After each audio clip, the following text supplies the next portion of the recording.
कारगिल की लड़ाई, जिसे ऑपरेशन विजय के नाम से भी जाना जाता है, ये युद्ध जो है ये सन 1999 में भारत और पाकिस्तान के बीच लड़ा गया था। इस युद्ध में भारत की जीत हुई थी और इसी जीत को हम हर साल 26 जुलाई को कारगिल विजय दिवस के रूप में मनाते हैं। तो आज हमारे एक्सपर्ट से जानेंगे कारगिल युद्ध से जुड़ी कुछ अनसुनी बातें। नमस्कार संदीप जी, आपका बहुत बहुत स्वागत है। Thank you so much. Sir, मेरा सबसे पहला सवाल यह है कि कारगिल युद्ध से पहले एक समझौता हुआ था जिसे लाहौर समझौता भी कहते हैं, उस समझौते के बारे में कुछ बताइए। देखिए समृद्धि जी, लाहौर डिक्लेरेशन या लाहौर समझौता जिसे हम कहते हैं, उसके पीछे की भी एक पृष्ठभूमि है, उसको थोड़ा मैं कोशिश करूँगा बताने के लिए। हाँ जी। एक्चुअली 19 फरवरी को एक ऐतिहासिक विजिट होती है जिसे हम बस डिप्लोमेसी कहते हैं। ओके। और आदरणीय तत्कालीन प्रधानमंत्री वाजपेयी जी ये बस यात्रा, बस डिप्लोमेसी स्टार्ट करते हैं और ये एक बहुत बड़ा पहले पॉज था। तो उस हमारे बायलैटरल रिलेशन में एक बहुत बड़ी शुरुआत थी। और उधर नवाज शरीफ प्रधानमंत्री होते हैं। तो आदरणीय प्रधानमंत्री वाजपेयी जी एक डेलीगेशन के साथ पाकिस्तान जाते हैं और कहते तो ये है कि वो जाने की इच्छुक नहीं थे, वो बॉर्डर तक ही गए। लेकिन जब बॉर्डर पर पहुंचे तो नवाज शरीफ बोले कि अब घर तक तो चलेंगे ही, यदि आप आ गए हैं तो घर तक तो चलेंगे ही जी। और वो जो डेलीगेशन बहुत ही इम्पोर्टेंट था, उसमें जावेद अख्तर थे, देवानंद, मैन कपूर और शत्रुघ्न सिन्हा। आप समझ सकते हैं, और एक अच्छा डेलीगेशन था। आप कह सकते हैं कि पाकिस्तान के साथ जो कल्चरल इंट्रैक्शंस को रिस्टोर करने के लिए और एक जो पीपल टू पीपल जो डायलॉग है वो बढ़ाने के लिए, जो एक ट्रस्ट डेफिसिट था उसको पूरी तरह से रिस्टोर करने के लिए एक कवायद थी। और वाजपेयी जी ने इस बस डिप्लोमेसी को, इस यात्रा को उन्होंने बोला कि अमन का पैगाम लेकर हम आए हैं। और बहुत ही गर्मजोशी से उनका स्वागत होता है बाघा बॉर्डर पर। फिर वो रिसीव करके वहाँ जाते हैं वो लाहौर में। तो लाहौर में 20 तारीख पहुँचते हैं और 21 फरवरी को 1999 में ये लाहौर डिक्लेरेशन होता है। और ये कहा जाता है कि लाहौर डिक्लेरेशन अपने आप में एक बहुत महत्वपूर्ण डिक्लेरेशन इसलिए भी था क्योंकि दोनों देश जो पिछले 50 साल से आपस में लड़ रहे थे और एक पूरी तरीके से एक जो संदेह आपस में रहता है, रक्तरंजित रहा इतिहास। आप देखें 65 का वॉर, इसके पहले 1948 का वॉर। तो एक लीडरशिप का प्रयास ये था कि पड़ोस में अमन चैन होना चाहिए। स्पेशली मैं वाजपेयी जी की बात कर रहा हूँ। कहते थे कि हम पड़ोस नहीं बदल सकते हैं। सही बात है जी। तो एक जियोग्राफिकल प्रॉक्सिमिटी को लेकर के वाजपेयी जी का प्रयास था कि हमें मधुर संबंध रखने चाहिए और उनकी ये फिलॉसफी जो है बहुत ही मधुर थी। और इसीलिए उस फिलॉसफी के तहत वो जब लाहौर जाते हैं तो उन्होंने कहा मैं अमन का जो पैगाम है वो लेकर के आया हूँ, शांति का पैगाम लेकर आया हूँ। तो और जो नवाज शरीफ थे वो भी बहुत ही गर्मजोशी से स्वागत किए। दोनों लोगों ने डिक्लेरेशन पर साइन किया। उस डिक्लेरेशन में कहा गया कि हम लोग जो शिमला एग्रीमेंट हुआ था 1972, 2 जुलाई 1972 में हुआ था, और वे जो 1971 में जो वॉर हुआ, उस वॉर के बाद तुरंत ये शिमला एग्रीमेंट होता है। और उसी एग्रीमेंट के तहत जो है ये जो लाइन ऑफ जो कंट्रोल है, LOC जिसे हम कहते हैं, ये अपने अस्तित्व में आता है। तो इस लाहौर डिक्लेरेशन में कहा गया है कि हम रिस्पेक्ट करेंगे, LOC को रिस्पेक्ट करेंगे, उसकी सेंसिटी को रिस्पेक्ट करेंगे, किसी भी तरह के इन्फिल्ट्रेशन नहीं होगा और दोनों सेनाओं जो सरहद है वो महफूज होगी, सरहद में सौहार्द होगा। तो इस तरीके की बातें कही गई और बहुत ही एक वार्म वेलकम था। एक अच्छा, पहली बार दुनिया को लगा कि ये ऐसे देश थे जिनका अस्तित्व ही संघर्ष में हुआ हो। पाकिस्तान का जन्म ही एक बड़ा संघर्ष के टाइम था, वॉर हुआ था उस समय। तो एक मैंने जैसे कहा कि एक ब्लड सेड हिस्ट्री रही है, तो दुनिया को भी एक लगा कि ये तो बहुत ही बड़ा एक बेंचमार्क होने वाला है। लेकिन कहते हैं कि अपनी जो कुछ हरकतें हैं, कुछ चीज़ें होती छूटती नहीं हैं। वही हुई भारत के साथ। भारत के साथ विश्वासघात हुआ, और वो विश्वासघात जो है वो ऐसा विश्वासघात था कि ऐसा भी नहीं था कि 2 साल बाद हुआ, 4 साल बाद हुआ, बहुत लंबे टाइम बाद हुआ।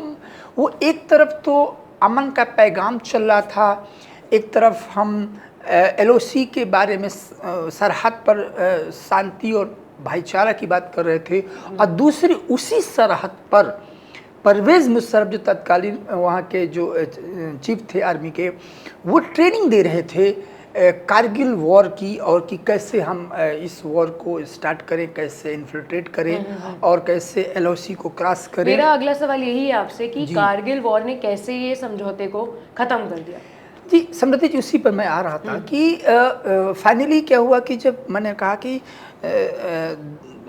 दो नेता अमन, जो शांति है, अमन का पैगाम है, उसको लेकर के एक महत्वपूर्ण दस्तावेज तैयार कर रहे थे, और दूसरी तरफ पाकिस्तान एक ऐसा देश है जो अलग तरह का दस्तावेज तैयार कर रहा था जमीन पे, और भारत इसको भांप नहीं पाया। और मैं कहता हूँ कि भारत से गलती एक बार ऐसे ही 1962 वॉर में हुई हमारी, कि हम आइडियलिज्म को लेकर गए और हिंदी चाइना भाई भाई का नारा दिया, चाउमिन लाई को समझ नहीं पाए। ये इससे कुछ यहाँ भी ऐसे हुआ, और कहा तो ये जाता है कि नवाज शरीफ को भी नहीं मालूम था कि परवेज़ मुशर्रफ की अपनी एक अलग ही वो थी रणनीति थी, उनको भी उन्होंने नहीं बताया था, ये उनकी इंटरनल जो जानकारी है। लेकिन सच ये है कि पाकिस्तान ने पुनः वही काम किया जो इतिहास में वो कई बार करता रहा, और ये Lahore declaration it was finally defined as a piece of paper. जब वापस आते हैं तो इसमें ये कहा गया कि ठीक है, उस दिन जब हुआ बात लाहौर डिक्लेरेशन की बातें हुई, तो सबसे इम्पोर्टेंट था कि हमारा जो कश्मीर का इशू है या कोई भी भारत पाकिस्तान का इशू है, बायलैटरली हम इसको रिजॉल्व करेंगे, इसमें थर्ड पार्टी का इन्वॉल्वमेंट नहीं होगा। यही शिमला एग्रीमेंट का एक जो कह सकते हैं जीवंत एक दस्तावेज था वो, कि हम बायलैटरल सब बहुत इंपॉर्टेंट था कि इस पर किसी थर्ड पार्टी का इंटरवेंशन नहीं होगा पहली। दूसरा ये था कि LOC को हम रेस्पेक्ट करेंगे, शिमला एग्रीमेंट की बात थी, वो यहाँ पे फिर से रिपीट किया गया कि हम LOC को रेस्पेक्ट करेंगे। और हो क्या रहा था वहाँ पर, LOC को क्रॉस करने की, LOC को इन्फिल्ट्रेट करने की तैयारी बन रही थी। इस तरीके का कुछ पाकिस्तान का जो वहाँ का जो पॉलिटिक्स है वो चल रहा था। तो ये जो एक प्रिटेक्स्ट था कि 2 महीने के बाद, और इंडियन लीडरशिप को, वाजपेयी जी को बहुत ही ज़्यादा मतलब इंटरनली बहुत वो क्रिटिसिज्म फेस करना पड़ा, क्योंकि उनकी फिलॉसफी थी कि हमेशा कहते थे कि मैं पड़ोस को नहीं बदल सकते हम। उनकी फिलॉसफी थी कि थोड़ा सा साथ चले और प्रेम से चले तो आगे बढ़ सकते हैं। इसलिए साउथ एशिया का जो जोन, कन्फ्लिक्ट जोन कहा जाता है, और उस जोन में वो ऐसे लीडर थे कि यात्रा की, और उसके बाद आपको बता दें कि 2001 में परवेज़ मुशर्रफ भारत आते हैं, आगरा जाते हैं। जब आगरा वो जाते हैं भारत, तो एक लेडी, उनका हम इंटरव्यू देख रहे थे, वो बता रहे थे कि एक लेडी ने कहा, ये बात उन्होंने पार्लियामेंट में बता रहे थे कि can be trust on this man, क्या हम इस व्यक्ति पर ट्रस्ट कर सकते हैं। तो कहने का सेंस ये है कि इसके बावजूद भी डायलॉग प्रोसेस को आगे बढ़ाने में उनकी एक फिलॉसफी थी कि हमेशा जो संवाद है वो हमेशा होते रहने चाहिए, क्योंकि संवाद से समझौते होते हैं, और समझौते से क्या होता है, एक शांति का मार्ग प्रशस्त होता है। तो ये फिलॉसफी थी उनकी। एक ये ऐसा देखा गया है कि जैसे ये वॉर हुई उसके बाद जो है पाकिस्तान को इंटरनेशनली आइसोलेट कर दिया गया, इसकी क्या वजह थी? देखिए, मैंने आपको जैसे अभी बताया कि पाकिस्तान ने वो कृत्य किया जो एक तरह से इंटरनेशनल जो नॉर्म्स होते हैं उसको वो क्या किया कि वायलेट किया। बिल्कुल। और नॉर्म्स क्या है कि यदि हम आपके साथ कोई ट्रीटी करते हैं, कोई हमारी बायलैटरल डिक्लेरेशन होता है, तो एटलीस्ट उस पर थोड़ा सा कुछ दिनों के लिए तो उस पर हम चले आगे। हाँ, और ये तो वही है कि आज शादी भी आज हुई और आज ही डाइवोर्स हो गया, तो इवन डाइवोर्स की तैयारी भी पहले चल रही थी। तो ये वैसे हुआ कुछ कि Pakistan for the first time Pakistan was isolated internationally, diplomatically.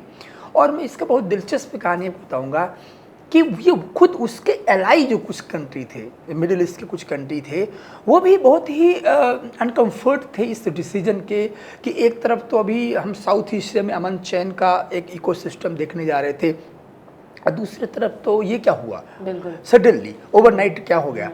और 2 महीने के बाद ही मई में आपका धीरे धीरे भारत को लगा कि थोड़ा बहुत ऐसा इन्फिल्ट्रेशन है। इसके बाद फिर जब पूरी पता चला इंडियन और डिफेंस फोर्सेस को कि ये तो पूरी तरीके से इनके प्लान है कि हम भारत के जो सामरिक जगह थी, जो सामरिक स्तर, जो स्ट्रेटेजिक पॉइंट थे, वहाँ तोलोलिंग जैसी जगह वहाँ पर वो आ जाते हैं। तो और इंडिया वॉज सॉक्ड, इसको शॉक कहा गया, इट वॉज सॉक्ड। भारत स्तब्ध था कि आखिर हुआ क्या। 2 महीने बाद पहले 2 महीने के पहले हम शिमला एग्रीमेंट की बात बोल रहे हैं कि हम देखिए हम साथ चलेंगे, अमन का पैगाम हमारा मंत्र होगा और सरहदें महफूज होंगी। तो ये हुआ क्या, तो इंटरनेशनली हुआ क्या कि कोई कंट्री, कई बार देखिए as a foreign affairs expert, और मैं आपको जैसे कि हम क्लासों में बच्चों को पढ़ाते हैं अंतर्राष्ट्रीय संबंध, तो उसमें एक यथार्थवाद के सिद्धांत है जो रियलिज्म ये कहता है कि morals do not exist in international relations. नैतिकता जो होती है, रियलिज्म का कहना है कि ये जो मॉरलिज्म है ये एग्जिस्ट नहीं करता है, क्योंकि नेशनल इंटरेस्टों को, राष्ट्रीय हित को साधने के लिए अंत में आपकी ताकत, आपकी शक्ति ही काम आती है। तो ये सच है। और यही, लेकिन कभी कभी एक्सपोज करने के लिए और मॉरलिज्म बड़ा काम करता है। और यही हुआ कि अंतर्राष्ट्रीय स्तर पर आदरणीय वाजपेयी जी बार बार कह रहे थे कि जब वॉर स्टार्ट भी हो गया तो उन्होंने कहा कि हम एलओसी को क्रॉस नहीं करेंगे। उनका स्ट्रिक्ट ऑर्डर था हमारे डिफेंस फोर्सेस को कि हम एलओसी के अंदर रह करके पाकिस्तान को बाहर करेंगे वहां से। दैट मीन्स कि अभी भी हम शिमला एग्रीमेंट को रिस्पेक्ट देने के लिए तैयार थे, लेकिन वहां पर और इस वजह से एक छवि बनी कि देखिए हिंदुस्तान एक ऐसा मुल्क है कि अभी भी जो बातें करता है, जो कन्वेंशंस हैं, जो एग्रीमेंट हुए हैं, उन पर अमल करने की कोशिश करते हैं। तो इन सब बातों को लेकर के कुछ एलाइज थे तो हमारे साथ क्लासिकली हमेशा रहे, जैसे रशिया था, बहुत ही स्टॉन्च तरीके से खड़ा था, और इजराइल था। इसकी बात हम अगले चर्चा करेंगे इजराइल की, कि इजराइल बहुत ही अनफ्लचिंग सपोर्ट इजराइल का मिला। लेकिन सबसे दिलचस्प सवाल है अमेरिका का। वो अमेरिका जिसके गोद में पाकिस्तान 50 वर्षों तक पलता रहा, तो वो अमेरिका जिसके गोद में जो एशियन पॉलिटिक्स की, स्पेशली साउथ एशिया में और कोल्ड वार के समय सोवियत यूनियन को परेशान इनक्रोच करने के लिए उस एक ऐसा बच्चा तैयार किया था अमेरिका ने कि जब चाहा उसको वैसे खिलाया, जब चाहा तो गोद से बाहर किया, जब चाहा तो गोद में बैठा लिया, जब चाहा तो आईएमएफ उनको लोन देता रहा, उनको आर्म्स रेस के लिए प्रमोट करता रहा। अब बोलता, और एक तरफ जो पाकिस्तान, ये दुनिया जानती थी, अमेरिका जानता था it is the epicentre of terrorism, उसके बावजूद और फ्यूल करता रहा through economic and defence assistance के थ्रू। अमेरिका जानता रहा कि भारत को पाकिस्तान इन्फिल्ट्रेट करता है, बॉर्डर्स को रिस्पेक्ट नहीं करता, लेकिन एक कोल्ड वॉर पॉलिटिक्स थी उस समय, जो ब्लॉक रीडिंग पॉलिटिक्स थी, और पाकिस्तान हमेशा गोद में खेलता रहा है। लेकिन क्या हुआ, was it political tilt in favour of India? क्या ये एक क्या हुआ, व्हाट सडनली हैपेंड? यस, ये एक डिप्लोमेटिक कम्युनिटी में, एक राजनीतिक जो समुदाय है, वहाँ एक सवाल उठने लगा अचानक कि क्या कि बिल क्लिंटन ये क्या किए। कि मैं आपको बताऊंगा कि 4 जुलाई 1999 में समिट होती, ज्वाइंट डिक्लेरेशन होता है, क्लिंटन और नवाज शरीफ की एक ज्वाइंट डिक्लेरेशन होता है, और डिक्लेरेशन के बीच में ही कॉल करके वाजपेयी जी को बोलते हैं कि देखिए ऐसा है, हमने इनको बोल दिया पाकिस्तान को कि आपको you have to pull back your troops from LOC, आपको तुरंत एलओसी से अपने ट्रूप्स को विड्रॉ करने होंगे। और ये बताने की क्या जरूरत थी? दैट मीन्स को एश्योर कर रहे थे आदरणीय प्रधानमंत्री जी को कि देखिए यहाँ हम बैठे हैं, और उनको बुलाया भी गया है, ठीक है। और वाशिंगटन डीसी पहुंचते हैं और नवाज शरीफ वहां जाते हैं और गिड़ाते हैं कि भैया क्या करें। तो आइसोलेशन तो पहले ही हो चुका था, लेकिन सवाल ये है कि जिसके संरक्षण में, जिसके गोद में आप पलते पुसते हो और वो आपको डांट दे, तो एक सवाल हो कि ये क्या, was it paradigm shift in American foreign policy towards India, क्या है इसके पीछे, डिप्लोमेसी क्या है इसके पीछे, कौन सा राष्ट्रीय हित है अमेरिका का।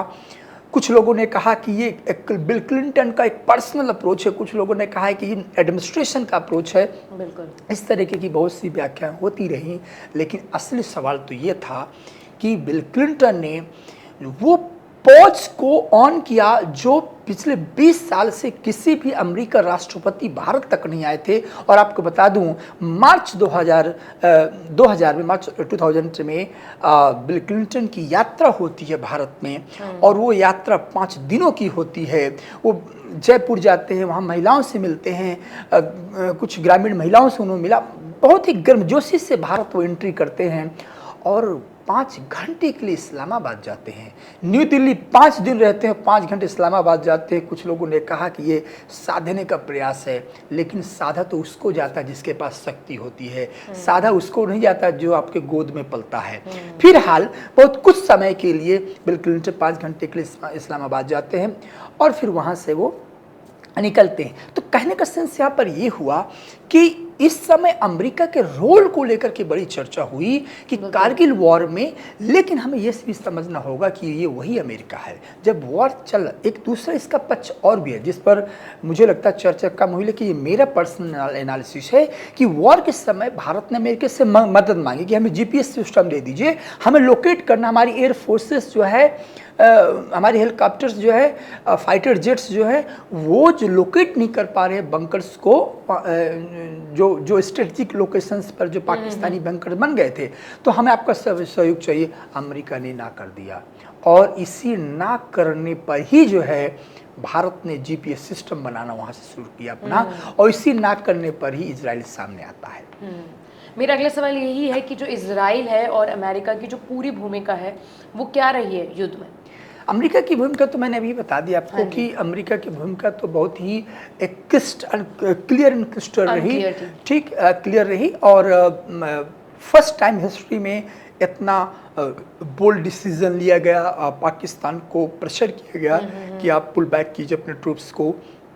और यहाँ तक ये भी सुनने में आता है कि अमेरिका ने कहा कि हम डिले या डिनाई कर देंगे आपको लोन देने के लिए, तो इकोनॉमिकली आपको सेटबैक देंगे यदि आप हमारी कहानी मानते हो। तो एक तरह से पूरे से, और उसी वजह से अदर जो एलाइज थे पाकिस्तान के, वो भी डिस्टर्ब, मतलब वो सपोर्ट खुलकर नहीं आ रहे थे। तो एक कह सकते हैं आप कि अमेरिका का रोल बहुत क्रूशल था। It was a tilt in favour of India, but ऐसे ये भी नहीं कह सकते हैं कि बहुत ज़्यादा रशिया की तरह जैसे सपोर्ट था, जैसे रशिया का हमेशा ट्रस्टवर्दी पार्टनर नहीं कह सकते हैं। बिल क्लिंटन का रोल था ये मान सकते हैं, लेकिन ये भी नहीं कह सकते क्योंकि मैंने आपको बताया कि जीपीएस सिस्टम देने को मना कर दिया। तो आप ऐसा नहीं कि फुल हार्टेड सपोर्ट आपका नहीं था कि आप पूरे दिल से सपोर्ट करने वाले थे। फिलहाल ये कह सकते हैं कि पाकिस्तान को आइसोलेट करना, पाकिस्तान को डिह्यूमनाइज करना इंटरनेशनल स्टेज में, यहाँ पर अमेरिका का रोल रहा। रही बात इसराइल की, तो देखिए इसराइल की बड़ी एक दिलचस्प कहानी इसराइल के साथ है। इसराइल एक ऐसा देश रहा कि भारत के साथ हमेशा उसकी कोशिश रही है कि वो भारत को हमेशा एक सपोर्ट देता रहा है। उन कारणों पर मैं नहीं चाहूँगा कि भारत बहुत ही हृदय से, दिल से इसराइल से नहीं मिल पाए 1990 तक। वो वजह बहुत सी रही, बट एक चीज़ रही कि 1990 के बाद से जब जियोपॉलिटिक्स का नज़ारा बदला, राजनीति के समीकरण बदले, तो उस समीकरण में, उस कैलकुलेशंस में आदरणीय प्रधानमंत्री जी स्वर्गीय नरसिंह राव जी की सरकार में इजराइल एक स्ट्रैटेजिक पोजीशन लेकर आता है भारत की जियोपॉलिटिकल कैलकुलेशन में, और वहाँ से फिर इजराइल का हमारा साथ स्टार्ट होता है। फर्स्ट टाइम आपको बताऊँगा इस पूरे वॉर में जब ये लग रहा था कि हमारी एयरफोर्स उतना अच्छा से नहीं लड़ पा रही है और हमें सहयोग की ज़रूरत थी, और लिटरली आपको बताएं जो डिफेंस एनालिसिस्ट एक मानते हैं कि हमारी जो आर्म फोर्सेस थी, जो थल सेना थी, वो तो लड़ रही थी। हाँ। लेकिन वो थल सेना के सेनाध्यक्ष वायुसेना से कह रहे थे कि हमें सपोर्ट चाहिए, तो वो शुरू में प्रिपेयर्ड भी नहीं थे, और वायुसेना का इन्वॉल्वमेंट भी नहीं था एयरफोर्स का। देखिए बाद में इन्वॉल्वमेंट होता है, बिल्कुल। बट इसको पूरी तरह से डिफ्यूज करना और उनको तबाह करना, उनके बंकरों को, उनको डिस्टेबलाइज करना, उनको डिमोटिवेट करना, उनके मॉरल्स को तोड़ना, ये तब संभव हो जब इजराइल का कंटिन्यूअस सपोर्ट मिलता रहा। और भारत इस एहसान को फिर तब से भूल नहीं पाया, और इसीलिए उसके जस्ट वॉर के बाद एक डेलीगेशन जाता है, आदरणीय अडवाणी जी, मुरली मनोहर जोशी जी, जसवंत सिंह जी, अडवाणी जी, ये जाते हैं दोनों, और जाकर फिर वार्म अप होता है अच्छा सा इजराइल के साथ रिलेशन। और अभी मैं आपको बताऊं, जिस समय इजराइल और हमास का वॉर चल रहा है, अब भारत के स्टैंड को लेकर के बात होने लगी कि देखिए ऐसा है कि शुरू में भारत तो शांत था, फिर बड़ा ही स्ट्रेटजिक पोजीशन से लेता रहा, कभी हमास की तरफ हमास नहीं, फिलिस्तीन की तरफ बोला गया, कभी इजराइल की तरफ बोला गया, बड़ा ह्यूमैनिटेरियन स्टैंड रखा गया। लेकिन इजराइल के जो एम्बेसडर भारत में थे, उन्होंने कहा कि भारत अब हमारा एहसान चुका रहा, इसका मतलब है कि ये ऐसा वक्त है कि भारत हमारा साथ दे रहा है। तो ऑब्वियसली है कि इजराइल हमारा बहुत ही क्रूशियल टाइम में उस समय सहयोग किया। आपने इतनी अच्छी कारगिल युद्ध से जुड़ी जानकारी दी, ज़रूर हमारे व्यूअर्स को काफ़ी जानकारी मिली होगी। आपका बहुत बहुत धन्यवाद। Thank you. ऐसी और भी जानकारी के लिए और देश और दुनिया की तमाम खबरों के लिए देखते रहें जी न्यूज़।